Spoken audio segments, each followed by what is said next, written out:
Et en attendant, c'est Sud Radio à votre service. Vous savez, c'est l'actualité des entreprises, des commerces, des artisans, des professions libérales qui se développent, qui innovent et qui s'organisent face à la crise. Et ce matin, nous accueillons Mathieu Hagel. Bonjour. Bonjour. Vous êtes président de MH Déco, qui est un réseau de décorateurs et décoratrices, bien entendu, d'architecture intérieure ou d'architectes intérieurs aussi en France. On a toujours l'impression qu'aujourd'hui, les Français se sont tournés vers la décoration d'intérieur depuis le confinement. Il s'est passé quand même pas mal de choses et c'est vrai qu'il y a un regain d'intérêt pour l'aménagement d'intérieur, Mathieu.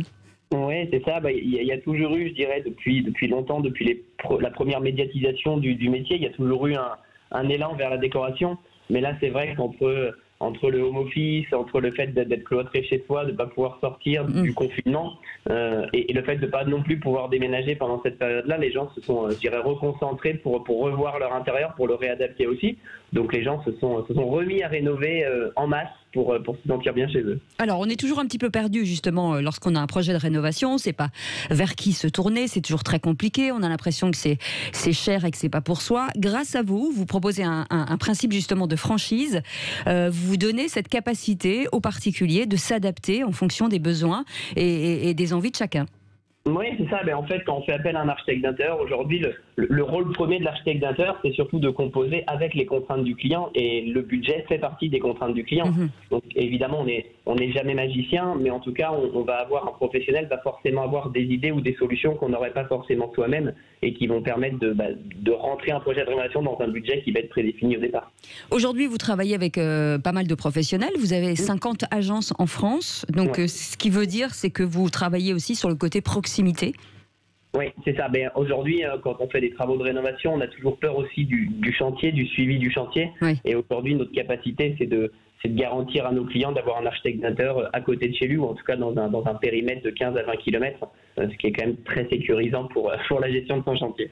Alors, on parlait du confinement et des envies de rénovation, mais on a aussi des envies de changement de métier, pas mal de reconversion professionnelle, qui dit pas mal de décorateurs aujourd'hui sur le marché, qui arrivent forcément sans clientèle, et c'est l'intérêt de cette franchise.